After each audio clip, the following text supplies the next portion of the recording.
मन के हारे हार है, मन के जीते जीत।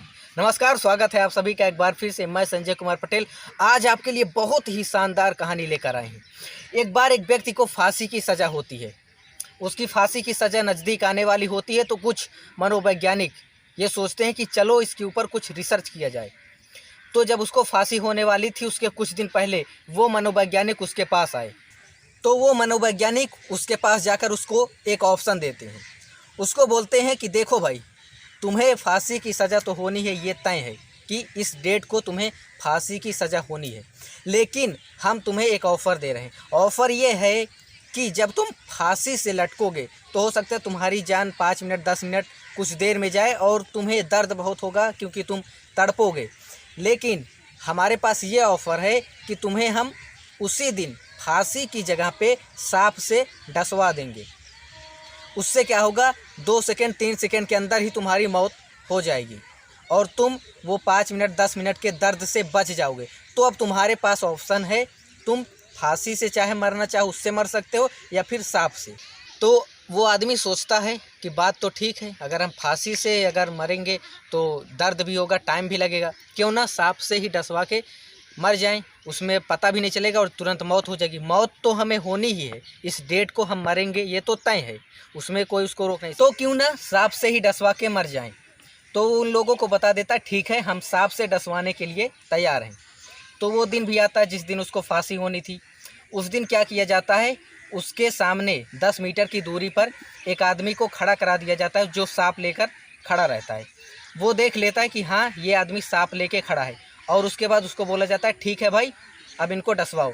तो वो आदमी सांप लेके 10 मीटर की दूरी से उसके पास आने लगता है और ये चीज़ वो देख लेता है कि हाँ, सांप वो आदमी लेके आ रहा है और उसी से हमें डसवाया जाएगा। अब ये आदमी मान लिया कि हमें सांप से ही डसवाया जाएगा।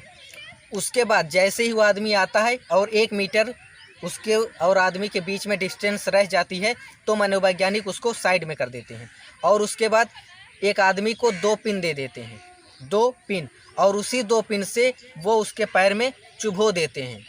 और इसके मन में इधर चल रहा है क्योंकि आँख तो बंद है, उसको कुछ दिखाई नहीं दे रहा है और ये सोच रहा है कि हमें सांप डसने वाला है, डसने वाला है, डसने वाला है। और जैसे ही इसको पिन चुभाई जाती है तो ये सोच लेता है कि हाँ, सांप ने मुझे डस लिया, और जैसे पिन चुभती है उसके कुछ देर बाद ही उसकी मौत हो जाती है।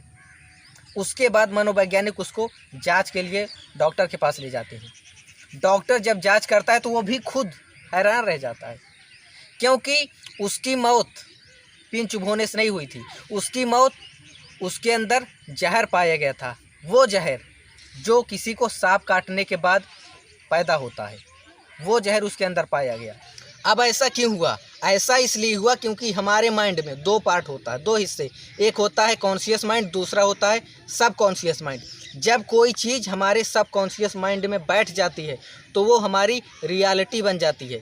यही हुआ उस व्यक्ति के साथ। उसको सांप ने नहीं डसा था, फिर भी उसने सबकॉन्शियसली ये मान लिया कि मुझे सांप ने ही डसा है और उसके कारण उसके शरीर से जो हार्मोन निकला उसने जहर बना दिया और उस जहर के कारण उसकी मौत हो गई। तो मैटर ये नहीं करता कि हमारे आसपास क्या हो रहा है, क्या परिस्थितियां हैं। आपकी परिस्थितियां भी बदल जाएगी अगर आपने मन स्थिति बदल ली। जैसे एक पहाड़ है, अगर हम कैमरे से उसकी फ़ोटो ले रहे हैं और पहाड़ का एंगल सही नहीं बैठ रहा है, पहाड़ इधर उधर आ रहा है, तो क्या हम पहाड़ के एंगल को ठीक करेंगे? नहीं, हम अपने कैमरे के एंगल को ठीक करेंगे, पहाड़ अपने आप ठीक हो जाएगा। ठीक उसी तरह अगर हमें बदलनी है अपनी परिस्थिति तो बदलनी होगी अपनी मन स्थिति। मन स्थिति बदल लेंगे तो परिस्थिति अपने आप बदल जाएगी। तो इस कहानी में क्या हुआ कि उसने ठान लिया था, उसकी मन स्थिति ऐसी बन गई थी, उसको बिलीव हो गया था कि मुझे सांप से डसवाया जा रहा है। मन से उसने मान लिया कि सांप से ही मरेंगे और वही उसकी रियलिटी बन गई जो कि रियल नहीं था। तो सिंपल सी बात यह है, जो आप मानने लगते हैं, जिस चीज़ में आप बिलीव करने लगते हैं, एक दिन आपकी वही रियलिटी बन जाती है। तो इस कहानी में बस इतना ही, मिलते हैं अगली कहानी में। तब तक के लिए जय हिंद, जय भारत।